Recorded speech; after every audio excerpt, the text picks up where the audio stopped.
Oh my gosh, wow. You are in for such a treat today as I spend some time with the beautiful and pure soul of author Atousa Raissyan. She's been featured in USA Today, Potomac Lifestyle Magazine, Entrepreneur Herald. Atousa is recognized as a shaman, transformational heart centered healer, and spiritual guide motivational speaker. She's a best selling author, poet, and digital artist. Her passion is to help people light up by guiding them to release their traumas and reprogram their fear based living into a more heart centered, peaceful life. Atousa has recently published her solo book titled Change Yourself, Change the World. It has not only become a top seller on Amazon, but just recently this book captured both the first and second place prizes in the BookFest Awards in the self-help and transformational categories. Atousa's spaciousness to hold love for humanity shines brightly through all of our conversation. As a transformational digital artist, Atousa has created a means to intertwine her spiritual practice and express it through multiple artistic mediums. Her artwork has been featured at the Children's National Hospital Center in Washington, D.C. for over 8 years. She has received multiple awards for her work and exhibitions. I hope you enjoy this amazing conversation and leave with an open heart, ready for new adventures and tapping into your essence for a more expansive life. So without further ado, let's get going. Hey guys, you're listening to the Energy of the Untamed Heart podcast, where we talk about uncaging your divinely gifted wild heart to be as free and expansive as you were born to be. My goal is to use our stories, guest interviews, and your questions to tease out what has been keeping your wild heart under wraps. I'm your host, Mielle Fox, and together we will shatter the myths of our old stories to set our wild heart free. So thanks for choosing you and showing up today. Oh, thank you for coming on. Thank you so much for doing this. Yeah. Thank you. You have a very full bio. I'm reading through it. Best-selling author. Tell me about your writings. The first book was a multi-author book, and that one was about 2 years ago, and it was describing my journey in my past and how I got to be in this place and doing what I do now this year, August 11th, and more detail into my own journey. And I use that as an example a lot, and I have other examples, and I've broken it down into chapters and guiding people through some of the guidances I give to my clients that come to me. So, but trying to put it out there so more people can use it, can take advantage of it. And then at the end of it, for each of those chapters, I have practical exercises as well, and some more stories from clients at the end of that. And then September, I was part of another multi-author book that came out, and that one is more around the mother world and the female masculine energy, at least my chapter, to bring more balance between our feminine and masculine energies and why that is important at this time right now. And that one too also made it to international bestseller. Fascinating. So I'm going to ask you more questions about this, but before I dive into those questions, I hear you saying that you're finding writing, the literature and writing as a good means for you to express how you choose to show up in the world and how you choose to bring other people to see their own light of who they are. Do you find that to be true? Definitely, definitely. One thing I think the other part of what I'm doing right now, and it sort of came to me more in the past year, I would say, that we try to put labels on ourselves as to who we are, what we can and cannot do. And especially if you are doing like a sort of a business or any type of business, doesn't even need to be this type of business. But everyone tells you got to find a niche, you got to narrow yourself. You can't be out there with all that stuff. What is it you do? Break it down. And I'm coming out, it's like, no, I'm not going to break it down because I am all those things. I do it. It's not, and I don't want to say, well, no, I'm not an artist or I'm not an author. Or they say, well, you can't really call yourself like a this because of that. I'm like, no, I think it would probably a month ago or maybe less that I was even going to help others. Not that I'm going to become a publishing company, but there are people that just popped up in my head and I want them to share their stories that I think is going to be healing for themselves and others. And I said, hey, I did this, and these are the things I didn't like about it, and these are the processes that I did like. So I'm going to come and help you guys publish your book now. So I'm going to be helping others publish a book. I think that's Can I fabulous. call? Yeah, and can I call myself a publisher? Sure, why not? Why not? Absolutely. You just may be Exactly. publishing my book. Who knows? The one that Who I have knows? yet to write, but I'm sure it's coming because I keep hearing you should write. You should really write. So it could be coming. It could very well be coming. Yeah. So Yeah, tell but us a little it's bit. not to limit. Yeah, Yes. don't limit what you do. Yeah. And I agree on many of these social platforms and coaches, they have a very structured, you need to narrow, you need to narrow, you need to narrow. And I think there's a balance between finding the people who need to hear your message in the way that they can hear it, because we all hear what we need just a little bit differently. But at the same time, to if you feel that you need to call it broadcast your message widely, I really feel that that should be, if that is who you are, then that is should be how you express. Yeah, I Perfect. it's Yeah. interesting because I sometimes struggle with, so what exactly is it that I think I'm doing? And people ask me, why do you do what you do? And my answer is always the same, because I just feel like I have something to say. And whoever needs to hear it will show up. And those who don't will Exactly. move on by, pass on by, and it's fine, and I don't feel the drive or the pressure to narrow, to be overly specific. I just find it very interesting to have conversation with lots of different kinds of humans, and they tell their own story, and whoever needs that piece of information is going to be able to find it. So that's the beauty, and Exactly. it's the beauty in this. Exactly. Yeah. So tell me how you sort of went from engineering to human healing, spiritual healing. I think the spiritual human healing was always, I know it was always a part of me. It's not even I think. I know it was always a part of me. And even when I was younger, I was drawn to it as a kid. And I noticed I would know the energy of the room, know the feelings around me. I knew things without people telling me. And even younger, there were people that like were drawn to me to just share their stories, to say how they feel, or, you know, come talk to me. So I think it wasn't oh, I switched. That was a part of me. That was who I was. And then, you know, if you're going to do this work, you better have some tools, right? Anything you want to do, if you have the proper tools, it just makes it easier to do. So universe said, hey, all right, so this is what you're here for. Now you got to get your tools. And so life gave me those tools by those traumas.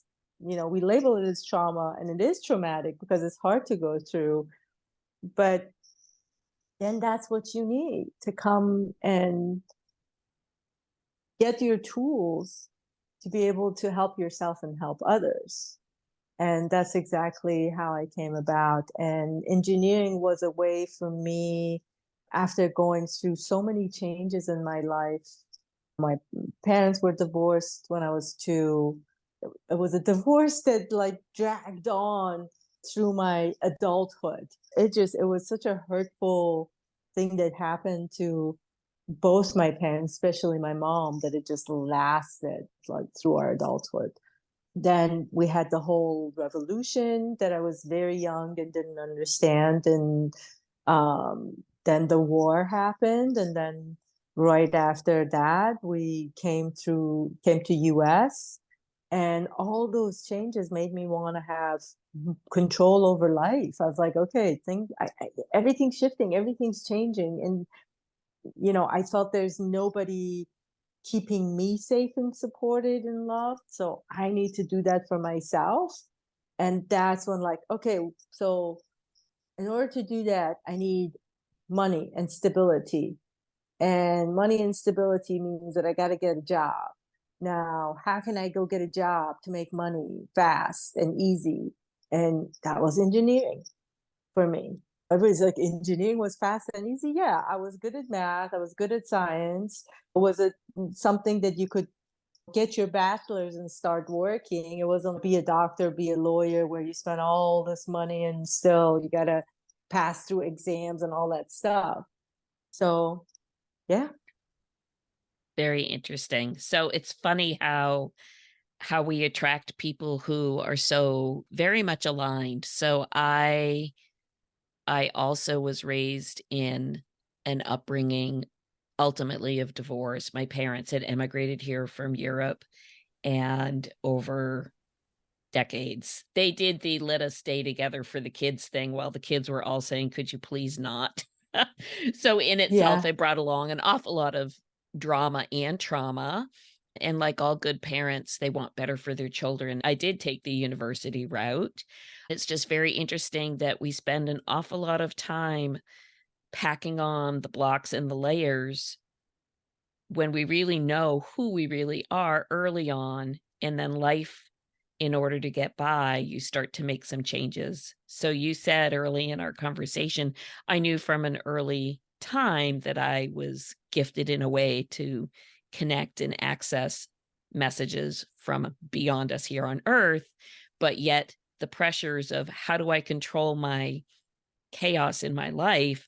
Oh, I will go and acquire this kind of a job or that kind of a job or this kind of a schooling in an effort to, I'm going to say, sort of subdue those natural desires that we are born with. And so for you, it turned into engineering, very strong in math and science. Myself, very strong in math and science. I'm still in my same career for a little while longer, but I'm finding as the years tick by, which is why I created this podcast, is we have all, no matter how gifted we are at birth, we have all acquired layers of protection over our heart, over our soul to just survive in our earthly experience. And then we find ways to slowly peel that back to reveal what's been there all along. So I find it very, very interesting how each of us has gone from a place of where we are who we are when we first come, and then we spend an awfully long time covering that up, and then we spend quite another long time uncovering it again.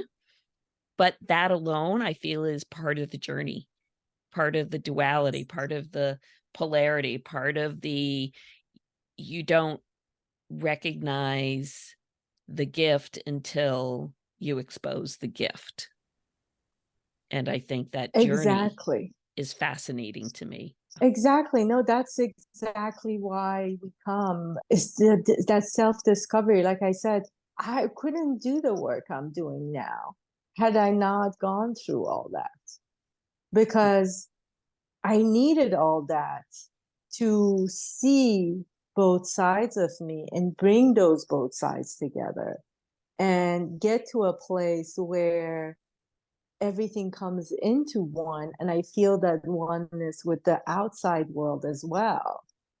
And at that age, and I think everybody comes with gifts. It's not like, oh, I'm special, I came with gifts.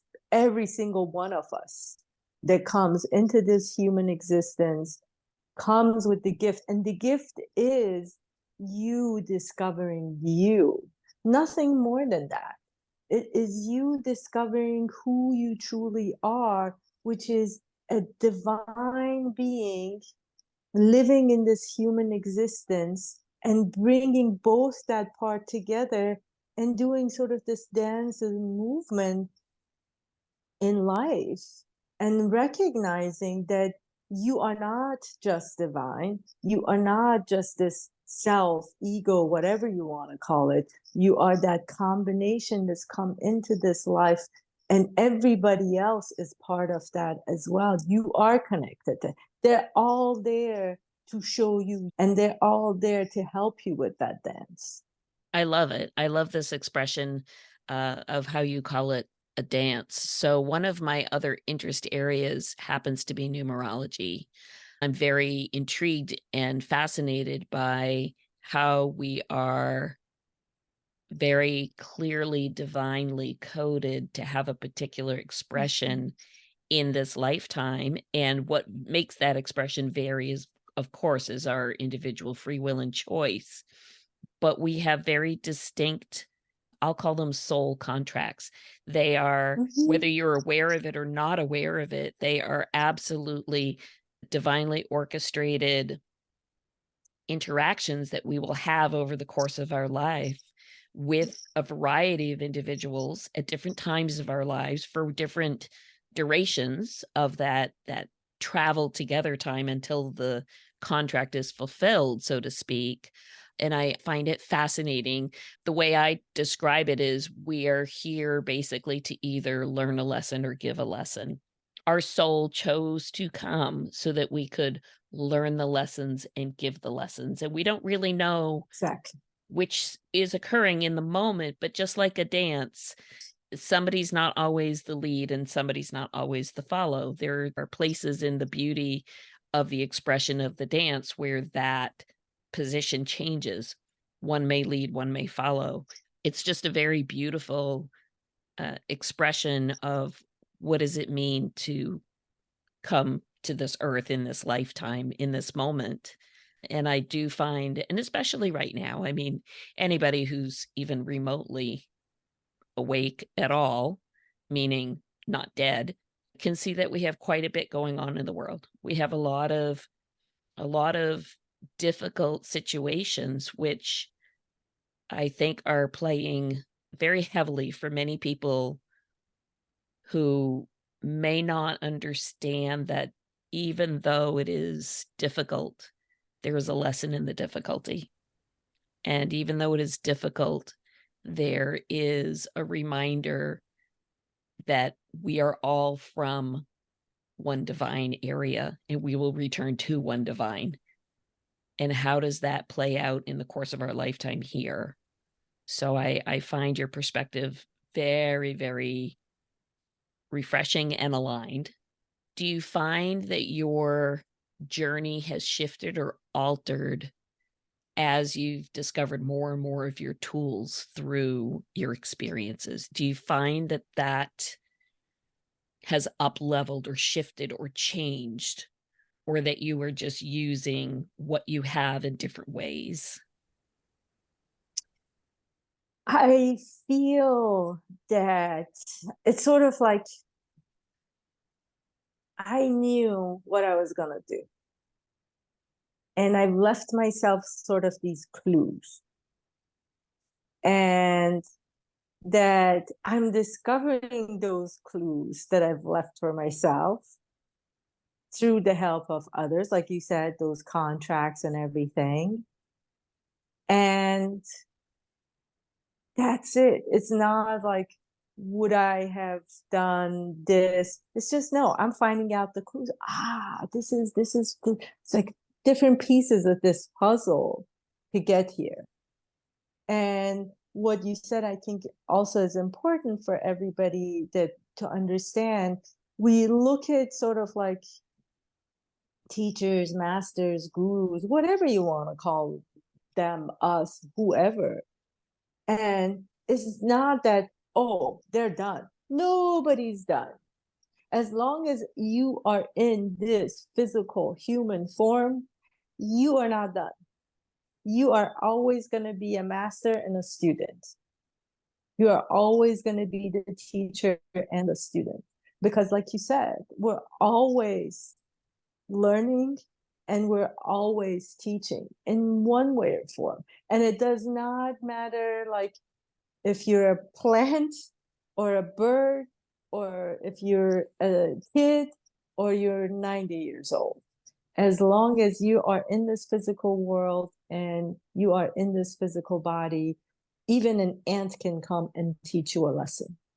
So I want people to recognize that as well, that that's going to help them along their journey, because everybody seems like they want to get into this finish line. It's like, when is it going to be finished? It's never going to get finished. Get used to it, get comfortable, enjoy it, enjoy the lessons that are coming to you in whatever shape or form that they come, or the teachings that you're bringing out into the world in whatever shape or form you're bringing it out. Because at the end of the day, it goes back to what I said earlier, we're all creative beings. We are in this physical world for that creation.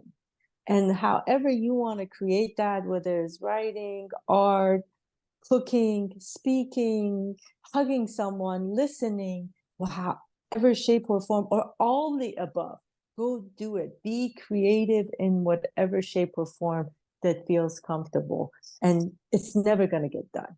You're always, as long as you're here, the journey continues. That's the beauty of it. I'll give you a perfect example. So I had a sibling who's no longer with us, and he used to constantly say to me, I'm searching for the way to be happy.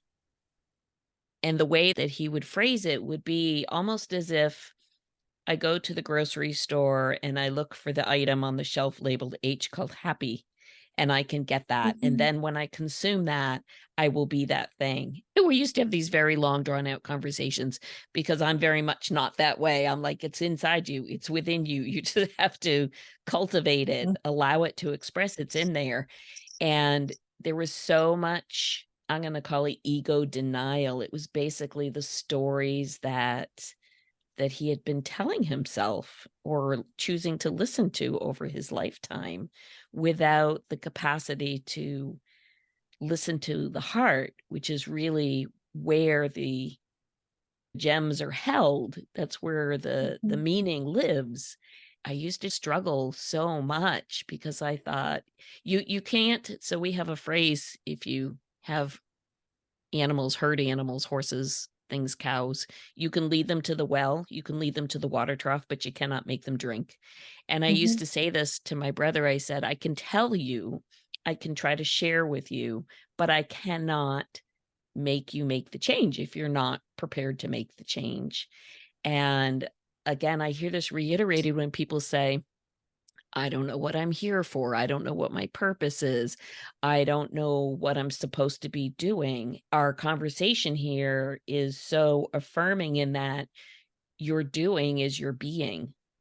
Your purpose is you. How you choose to express in this lifetime, how you choose to either create or not create, that choice is how you express who you are and what you are here for.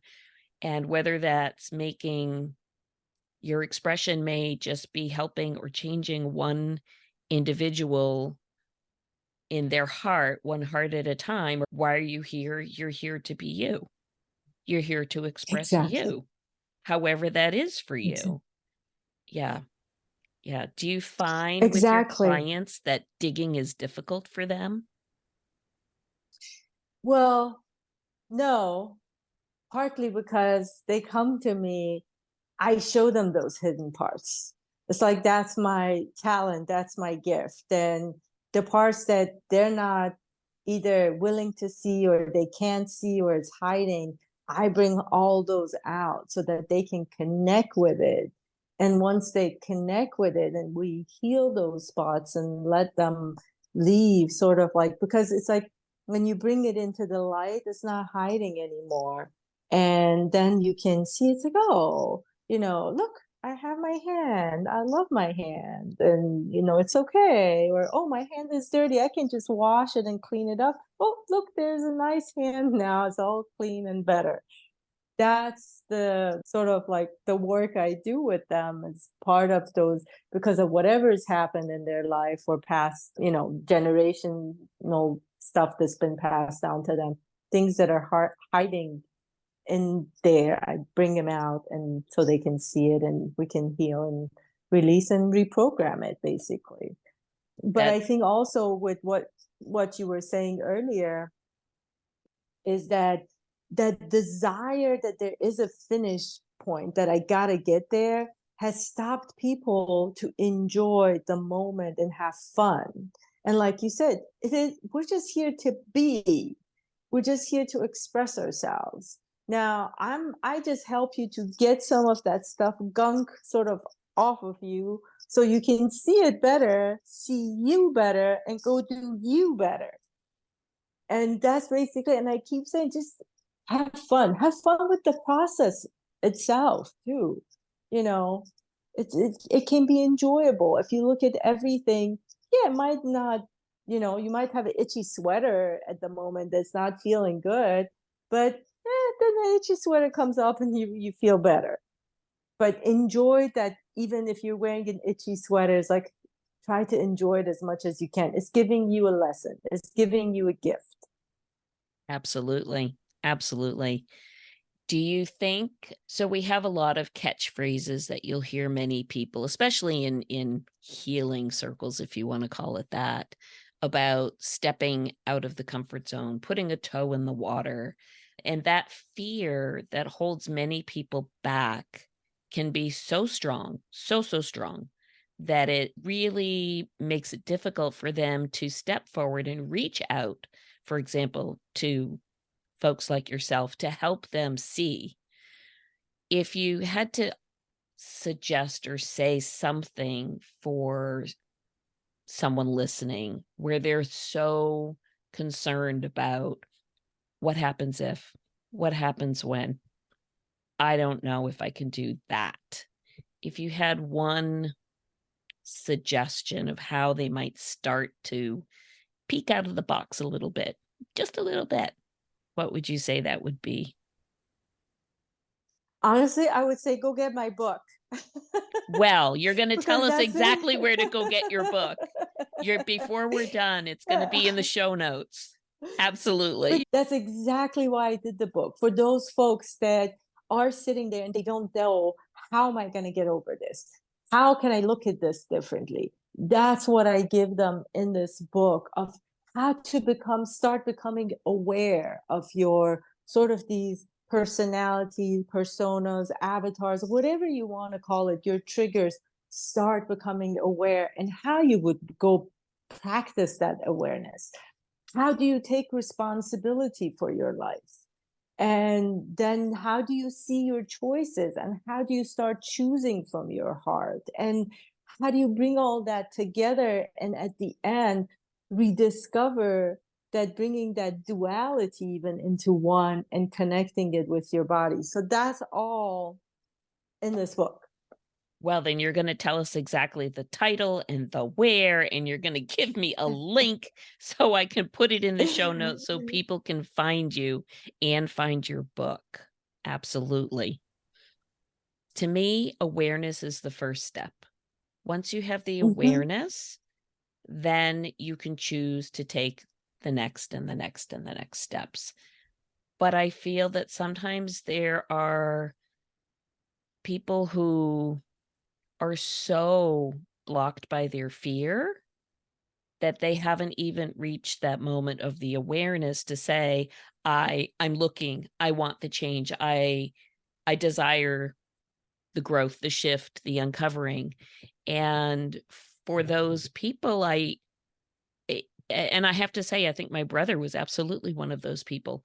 No awareness, almost like a mask, so thick that there wasn't even the glimmer of awareness. And so when we talk about getting out of the comfort zone or taking, a toe to the water, for some people, they don't even have the recognition that piece of awareness is unavailable to them. And I sometimes wonder, how can that be? Like, how can one not notice just even that piece of it? Very easily, because you're lost in those stories you've created, and our world is telling us, showing us that there's so many people that are stuck, not even stuck, that are sort of in the real part of this reality, that this is it, and I gotta be living this reality. Even when you think about it, like, people say, well, how can you be happy with everything that's going on in the world, especially right now? And the way the awareness comes with you starting to say to yourself, how am I contributing to this? And if I sit here in a place of fear, sadness, anger, hurt, what am I contributing with those energies? Because I think at this point, majority of the people, if you talk to them, somehow I can get them to even feel like, yes, we are energy bodies. There is an energy. There's an energy communication and exchange. There's a wonderful book that Japanese scientists did many, many years ago, that water, if you take water and you speak to this water, when you say, like, give it a positive, even with through your words, a positive, loving affirmation word or whatever, those water molecules, like, he had these special microscope that you see, they become these beautiful patterns. And when you did the opposite, they were like these sharp together, blocks of stuff that was not like that. So now think about that water. We are made of water. Everything around us is made of water. The water's in the air. Everything, that water is, our whole planet can be connected with that water. Now, your energy that you're putting out there because of something else that's going on, if you add to that hate, to that anger, to that fear, how is it going to help? So how do you want to help situations like that? Is by, how can I bring more love, compassion, kindness into this scenario, into this energy? That's where things start to shift. And as far as then awareness comes, just start by, how can I be aware? It's not even myself. How can I be aware of this moment? Then that becomes, and these are the stuff I actually talk about in the book. When you're drinking, when you're eating, when you're taking a shower, those everyday tasks that you're doing so mindlessly that one of your avatars is doing it, bring more presence into it. It's like, oh, this water, I have this nice shower, this nice water right now coming. And, I'm appreciative of this water. How does it feel when I wash my hair? I've never noticed, like, how the soap feels under my hands. Or when you're eating, oh, let me discover what textures or flavors can I discover in this food, or your drink, whatever that is. And that is the start of becoming aware of yourself. That's going to lead you there.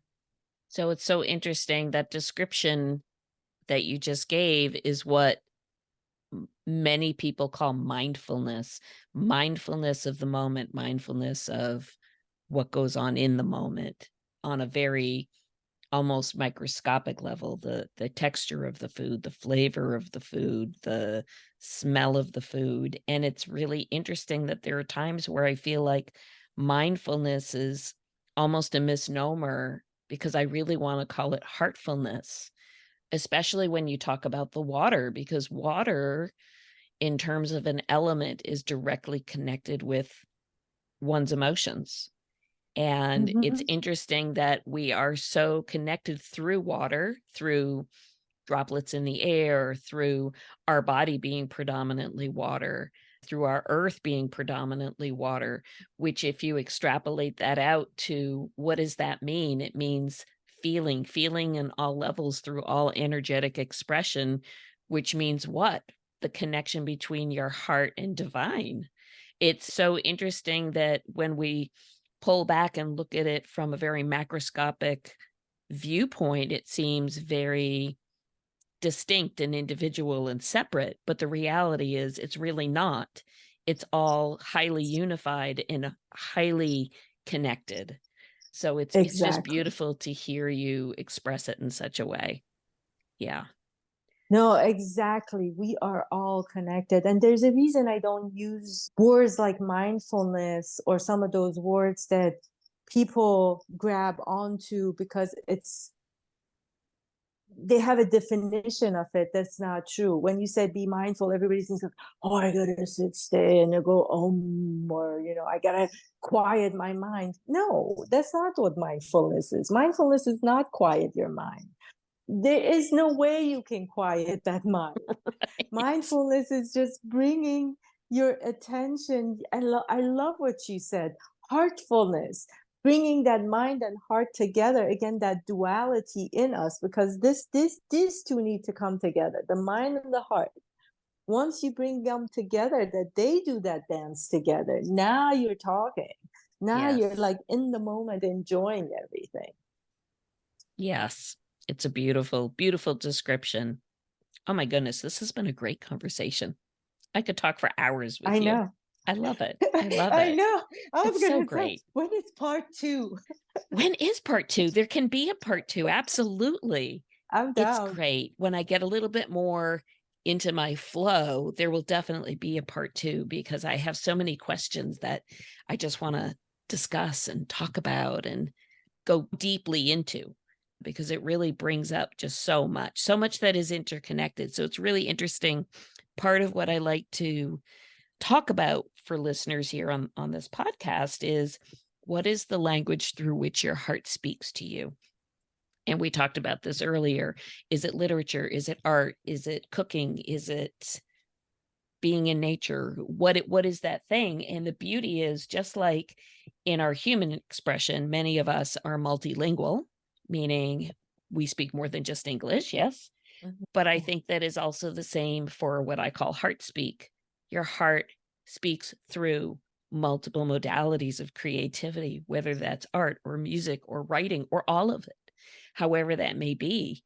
So I find it interesting that your heart is really almost like an emotional Tower of Babel in its own way, because it speaks so many different languages. It is. Yeah, really fascinating.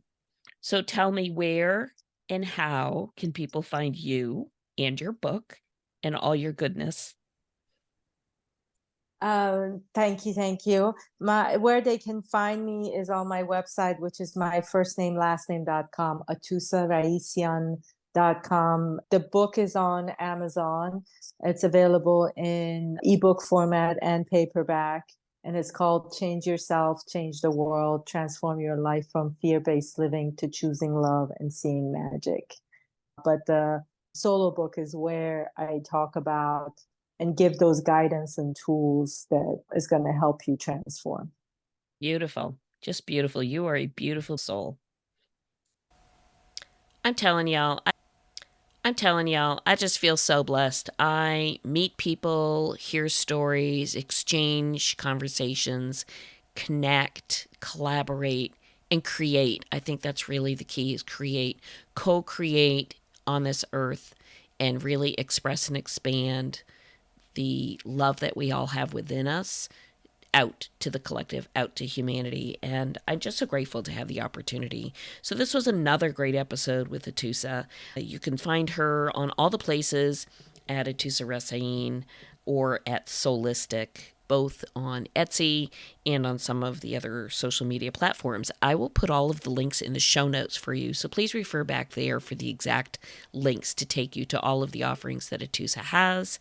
And I would also be so very appreciative if you wouldn't mind leaving a review. Tag a friend if you loved today's episode, and don't forget to subscribe so that you don't miss any of the new releases. If you want to consider finding more insights, more conversations, more everything, you can follow me on Facebook and Instagram, of course, at Miel Fox, or on my website, foxdenenergetics.com. And if you think you would like to see what it's like to pull back the curtains, start to see the light that shines in your beautiful heart, consider joining me for the monthly virtual meetup called Unconditionally You. That link will also be in the show notes. And as always, I'm sending you so much love.